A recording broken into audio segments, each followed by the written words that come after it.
இருக்கிறது. கர்த்தர் நம்முடைய இருதயத்தை நிறுத்து பார்க்கிறார். கர்த்தருடைய நம்முடைய இருதயத்தின் உள்ளிந்திரியங்களை சோதித்து அறிகிறார். வேதம் சொல்லுகிறது, அவர் என் நினைவுகளை தூரத்தில் இருந்து அறிகிறார். அவர் நம்மை அறிகிற ஆண்டவர். இருதயம் எப்படிப்பட்டதாக காணப்படுகிறது? சற்று நம்மை நாமே ஆராய்ந்து பார்ப்போம்.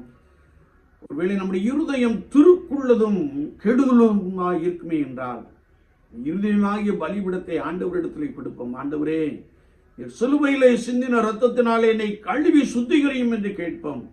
அவர் உங்களை சுத்திகரிப்பார். அவர் சிலுவையிலே சிந்தின ரத்தத்தினாலே உங்களை சுத்திகரிப்பார். உங்களுடைய இருதயம் நல்ல ஔஷதம் பொங்கும் இருதயமாய் மாறிவிடும். உங்களுடைய இருதயம் ரட்சிப்பின் சந்தோஷம் நிறைந்த ஒரு இருதயமாய் மாறிவிடும். ஊழியத்தின் பாதையிலே நீங்கள் கர்த்தரை பிரியப்படுத்துகின்றவர்களாக ஓடிக்கொண்டே இருப்பீர்கள். அப்படிப்பட்ட அனுபவத்தை ஆண்டவர் நிறைவாய் கொடுப்பாராக.